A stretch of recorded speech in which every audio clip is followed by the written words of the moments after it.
trabalho reconhecido na América Latina, o pianista capixaba Hélio Mendes embalou as décadas de 50, 60 e 70 com muita bossa nova e MPB. Sua história está registrada em uma biografia, assinada pela jornalista e neta do artista, Cíntia Ferreira. Hélio Mendes nasceu em 1925 em Alfredo Chaves e faleceu em 1991, deixando um legado musical importante para o estado. Começa agora mais um programa Dedo de Prosa, é o nosso espaço aqui na TV Assembleia para falar sobre literatura. Hoje eu converso com a jornalista Cíntia Ferreira, ela é autora de uma biografia. A biografia O Piano e Seu Conjunto, Vida e Obra de Hélio Mendes. Cíntia, obrigada pela sua presença aqui no Dedo de Prosa. Quero primeiro agradecer a sua disponibilidade. Eu que agradeço, um prazer estar aqui. E eu estou muito feliz da gente falar sobre uma biografia que, assim, não é um gênero que aparece tanto aqui no Dedo de Prosa e é um gênero que eu, como leitora, eu adoro biografia, né? Então vamos começar falando um pouquinho desse projeto, como que surgiu, antes da gente falar desse personagem da vida real, falar um pouquinho sobre esse projeto. Como que surgiu a ideia de desenhar, de buscar, de entrevistar e de desenhar uma vida, né, de registrar um percurso de uma vida em um livro. Conta um pouquinho pra gente. Então, eu sou formada em comunicação, né, sou jornalista, e em 2000 eu terminei o curso na UFES. Foi então que me veio a ideia, uma vez formada, né, mais madura, por que não tentar escrever algo sobre o meu avô, né? E a minha avó separou muito material, desde fotografias, reportagens da época, tinha um acervo muito grande e que estava lá guardado no armário e eu busquei esse material e vi ali que a gente tinha uma grande história.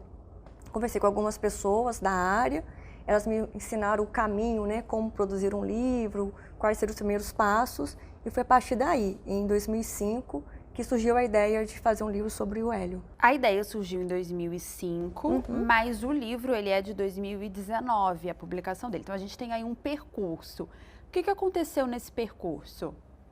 Muita coisa, né? A gente acaba de formar, quer trabalhar, depois vem o mestrado, mas dentro da ordem cronológica dos fatos foi assim. Em 2005 eu tomei a decisão de escrever o livro. Então eu fui atrás das pessoas que eu poderia conversar. Então fiz as primeiras entrevistas com Maurício Oliveira, Maria Caliste, com pessoas que conviveram com meu avô e que ainda estavam com a gente, né, entre nós. Após essas entrevistas, que foi entre 2005 e 2007, 2008, eu tentei um mestrado, aí sim dar uma pausa. Então foram 2 anos e meio estudando, comecei a dar aula e realmente eu interrompo esse processo. Digamos que em 2010 eu retomo, 2010, 2011, e aí eu passo a ler mais o material que a minha avó havia separado, de todo o acervo, né, todas as entrevistas, e vou me aprimorando um pouco mais, me afundando um pouco mais da história do Hélio. E aí eu diria que fui dividindo entre o meu tempo de trabalhar, de leitura, houve 2 tentativas de submeter o projeto. Na primeira tentativa, o recurso... A lei de incentivo? Isso. Eu não tinha recursos, né? Então, o recurso não era o suficiente no primeiro momento. E, no segundo momento, eu tinha que ter o produto pronto. E eu não tinha todo esse material pronto. Então, não foi possível submetê-lo com sucesso, né? E aí, foi a partir desse momento também que foi decisivo. Eu preciso escrever ele inteiro. Nessa etapa... eu começo a fazer um resgate das entrevistas, um resgate do material e faço uma ordem cronológica dos acontecimentos e começo a escrevê-los. Ao me deparar com lacunas dos acontecimentos, de uma data em conflito, eu procuro novas pessoas para me ajudarem a escrever. E com novas histórias também, boas histórias. E aí vem Carrier, Lindenberg, vem... Dona Arneide, que foi uma pessoa que participou dos carnavais da época e que tinha uma churrascaria aqui no Espírito Santo, que o vovô tocava nessa churrascaria com um grupo, recebiam pessoas de fora. Então, outras pessoas contribuíram para preencher essas lacunas. Rômulo Penina, né, ex-reitor da UFES, porque o vovô trabalhou na universidade.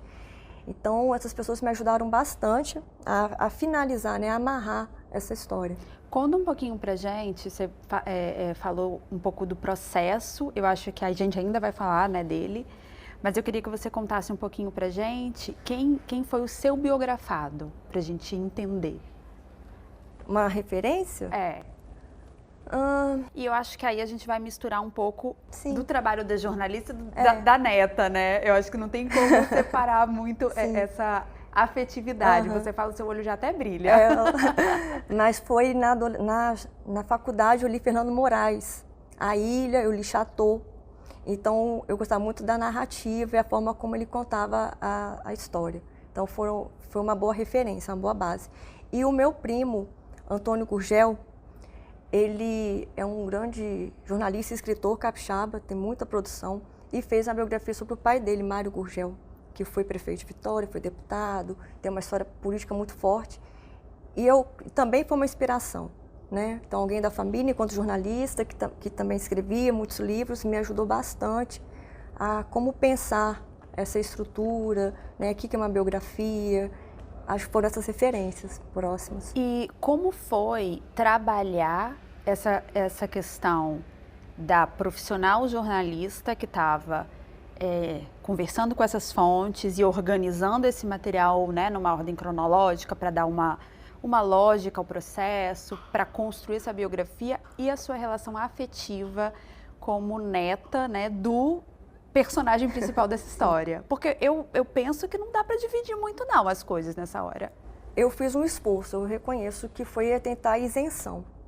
Porque quando eu tive contato com as entrevistas, era o Hélio Mendes, pianista, falando para o jornalista. Sim. E aí eu tinha que ter a sensibilidade, o distanciamento de ler aquilo como um leitor, não um fã, não a neta, mas um leitor em que percebe ali as nuances na entrevista. Então, em que momento o tom se eleva, que ele está irritado, que aquela pergunta incomoda, que aquele assunto é delicado, em que momento ele fica eufórico na entrevista, como o repórter conduziu aquela entrevista. E isso vai para a narrativa na íntegra. Eu tiro trechos das entrevistas, né, da fala, do discurso dele, porque uma vez que eu não tenho mais ele para poder ter essa troca, então o discurso é do que ele levou até a imprensa capixaba. E é muito claro em algumas entrevistas onde machucava, onde ele ficava muito feliz. E aí sim foi o distanciamento da neta. Aqui ele estava sendo provocado, aqui ele estava feliz. Então teve esse esforço? Teve. Era um esforço consciente, né? Mas tiveram momentos de envolvimento. Por exemplo, o capítulo que fala da minha avó, da relação dos dois. Essa entrevista foi muito marcante porque a minha avó nunca soube da ideia do livro. Porque eu não queria criar uma expectativa, né? Eu não sabia quando isso ia acontecer, então ela não soube.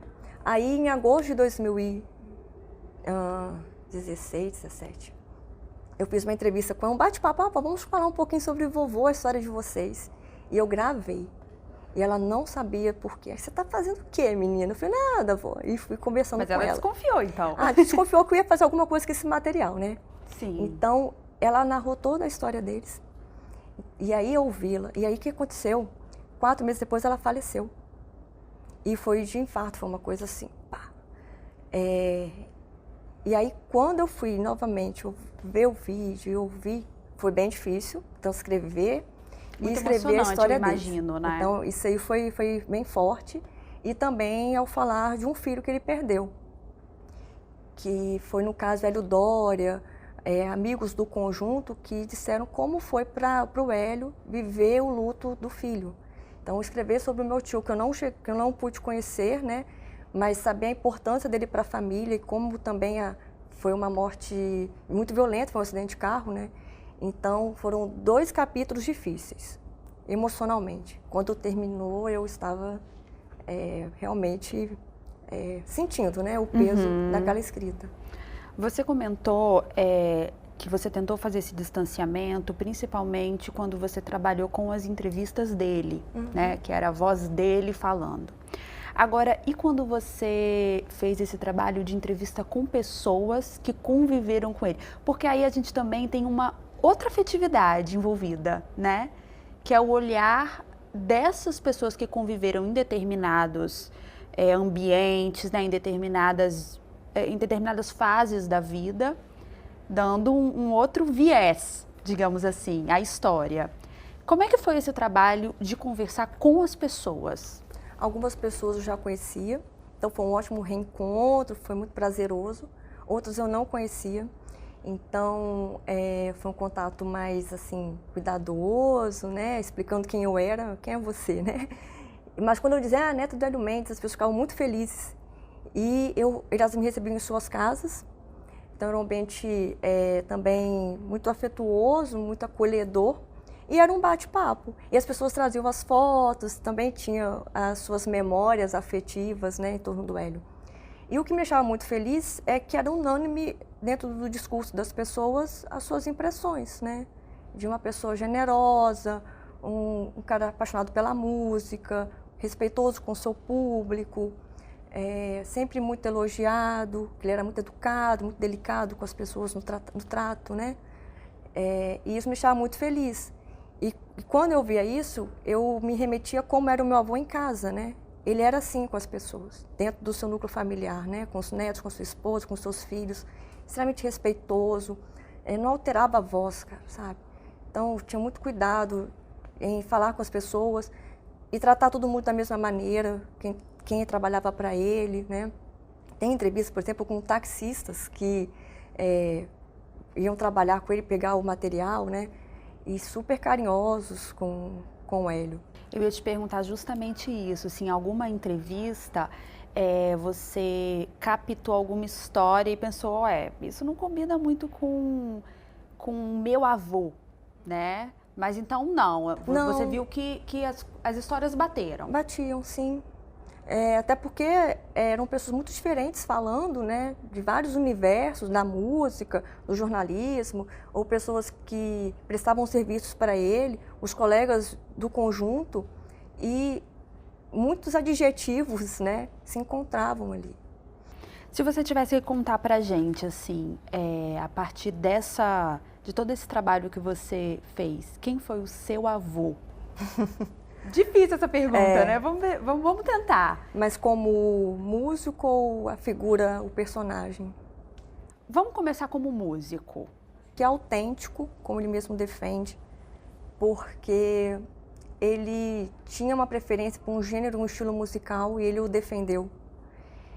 Mesmo diante da pressão da indústria cultural, a pressão das mudanças de um tempo, e a mudança do que aquela juventude desejava ouvir e dançar, ele manteve o seu estilo e o seu propósito enquanto artista.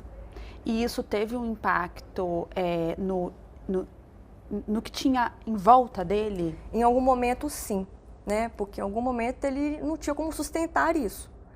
Então, o conjunto, que durou 20 anos, precisou se encerrar, ele deu uma pausa também com ele mesmo, e quando volta para a carreira solo, ele mantém as origens, ele mantém a essência, ele não perde isso. Eu queria falar um pouquinho também dele, do legado dele para o próprio estado, né? Para a música, né? Capixaba. Mas depois do nosso intervalo, pode ser, Cíntia? Pode. Nós vamos fazer um breve intervalo, mas é rapidinho, não saia daí.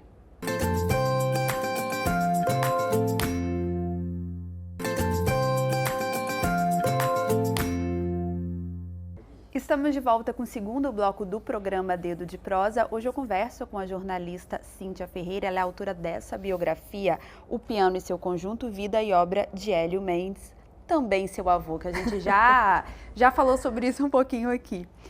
Cíntia, eu queria que você falasse um pouquinho sobre o legado que ele deixou para a música capixaba. Você já citou sobre a autenticidade dele, né? Como ele defendeu o gênero que ele gostava, o estilo que ele gostava. E qual é o legado que ele deixou, né, a partir dessa autenticidade toda para a música capixaba? Então, o Hélio foi pioneiro na quantidade de discos gravados, numa época que era muito difícil.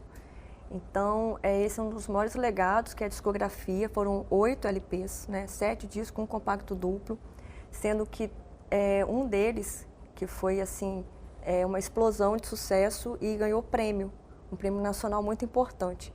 Ele fez o disco You Can de Guarapari e o Can de Rio. Aí o Weekend Rio, qual era o gênero, né? Era bossa nova, Tom Jobim, Vinícius. E aí esse disco ganhou o prêmio de Conjunto Revelação pelo disco. Então, em 63, ele vai ao Teatro do Rio de Janeiro, Municipal do Rio de Janeiro, para receber esse prêmio, em que havia outros artistas renomados, como Elis Regina, Jorge Ben, e o conjunto Hélio Mendes, capixaba, estava lá entre os contemplados. Então, ele é um marco, realmente, um marco para o Estado. Isso tem uma repercussão midiática, você vê lá nos jornais da época, as reportagens enaltecendo o conjunto. E a partir desse disco, o sucesso é tão grande que em pouco tempo, ainda no mesmo ano, ele faz outro, que é o Weekend Guarapari. E são 7 anos ininterruptos de produção. Todo ano havia um disco sendo produzido. Quer dizer, um trabalho intenso, né?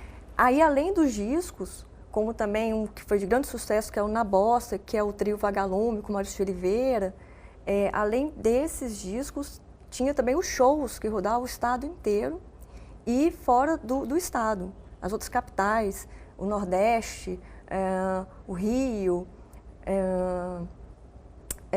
São Paulo, enfim, Belo Horizonte, sendo que os discos chegaram também fora do país. Então, esse é o legado. A gente se depara com os discos na internet, se tem colecionadores, pessoas divulgando até hoje, ouvindo nos sebos. Então, foi uma figura importante nesse sentido. É o que todos os críticos, ao conversar, ressaltam, né? A importância do conjunto Hélio Mendes para a música capixaba. Ele, enquanto músico, maestro, é importante citar, Hélio foi autodidata, ele não fez curso, ele tocava de ouvido. Né? Então era um dom. Era um dom mesmo, né? Exato. E aí ele formava o conjunto, ele que agregava e que convidava os colegas para tocar, né? Então ele era o líder desse grupo, mas não uma liderança, né, no sentido pejorativo, uma liderança que vem a somar, né, e agregar, e eram grandes amigos, inclusive. Viajavam, né? Passavam muito tempo juntos. E muitos shows dentro do estado, em grandes clubes. Então, para a juventude, para a sociedade na época, Hélio Mendes era um entretenimento, né? Para onde que a juventude vai? Então, a gente vai ao show do Hélio, do conjunto Hélio Mendes. Isso é um marco. Outro legado são os carnavais, né? Essa coisa de ir para as ruas, as marchinhas, o conjunto ir para a rua e arrastar o pessoal junto, fantasiado, essa alegria, é muito também uma coisa que vem e quando as pessoas relatam, é algo que marca as suas histórias, né? E a sua memória afetiva também. Então, acredito que essa é a contribuição do Hélio. Quando a gente lançou o livro, havia uma contrapartida, que a gente tinha que divulgar de alguma maneira. E a minha ideia foi levar umas palestras aos cursos de música, sabe? Então, a gente foi para a universidade, para o curso de música, mostrar o livro, fez uma palestra sobre a obra do Hélio, e na FAMES, com o professor Fabiano Araújo, o diretor da FAMES, foi muito receptivo. A gente fez uma mesa redonda, e falamos sobre a história do Hélio e a questão da música propriamente. E quando a gente falava isso para os alunos, principalmente a geração mais nova, você viu o encantamento dos meninos, porque o gênero que ele toca é atemporal. Então, há uma identificação. Eu sei do que se trata, eu sei o que é a bossa nova, né? Então não é algo tão distante para os meninos. E aí, imediatamente, eles iam buscar informação na internet. Então, você está dando a palestra e os meninos no Google lá, quem é Hélio Mendes? E eles descobriram várias coisas e compartilharam no mesmo instante com a gente. Então, esse legado fica, e esse foi o objetivo do livro. Resgatar uma memória, não só para mim, para que eu pudesse entender quem foi o meu avô e a minha família, mas resgatar a memória desse artista, dessa personalidade, trazer para a nova geração, né? Porque eles pudessem ter contato, foi essa a ideia. Porque o que você está falando é um registro da própria história cultural do Estado, né? Não é só o seu avô, não que Sim. É também, né? É para além da questão afetiva, da questão familiar, é o registro de uma parte da cultura do nosso Estado. E é muito importante, isso que você falou de levar essa história, por exemplo, para os cursos de música, eu acho muito interessante, porque a gente vê, por exemplo, na literatura, né, como a produção capixaba, e aí eu vou falar de forma geral, a produção cultural do Estado precisa disso, né, precisa de ultrapassar alguns limites e conquistar alguns espaços mesmo. Então eu acho que é um pouco disso também, de um registro da do nosso próprio legado cultural. E tá aqui, tá num livro, né, que não vai se perder, porque você tem agora um registro físico de toda essa história, né, para as próximas gerações, de músicos e de não músicos também. Né? Porque vem um pouco de toda a história do Estado junto, o clima da época, quais eram as manifestações culturais da época, igual você citou o carnaval, né, dentro de todo esse cenário. Sim. Então é mais do que isso, né? É mais do que a biografia do seu avô. É tudo que ele carrega, né? Tudo que ele traz. E aí foi, quando a gente vai fazendo o livro, vai vendo as histórias, tem uns relatos do Cacau Monjardim que são muito legais, falando o que era o centro de Vitória, que era o boom, né? Que era o seu esplendor. Então, tudo acontecia no centro. Tudo acontecia no centro, todos os movimentos culturais, esportivos, era ali. Então, o que era Vitória, né? O que era o centro de Vitória naquele período? Também é um resgate dessa memória e de entender a importância desse centro. O Hélio nasceu no interior, mas foi criado, né? Seus filhos foram criados no centro de Vitória. E tinha uma relação muito forte, de muito amor com o centro. Tanto que ele nunca quis sair do estado, né? Então, a Cidade Alta, a Rua 7, tudo aquilo ali está intrínseco, né? Está muito ligado a ele e as pessoas que fizeram parte da história dele, né? E tudo com muito movimento, muito ritmo, muita música, muita né? música, ali que acontecia, né? Os bares, os clubes, o Álvares Cabral era ali na Costa Pereira. Então ele tocava dentro do clube e quando ia amanhecer, o pessoal saía do clube, a orquestra junto, como se fossem os blocos, né? E todo mundo dançando e brincando, né? Então, tinha essa áurea ainda. É bem legal. Cíntia, a gente já falou um pouquinho do legado dele, né? Para o Espírito Santo, para o cenário cultural, para a música do Espírito Santo. Mas eu queria saber um pouquinho do legado dele, assim, aquela coisa mais afetiva, como avô, né?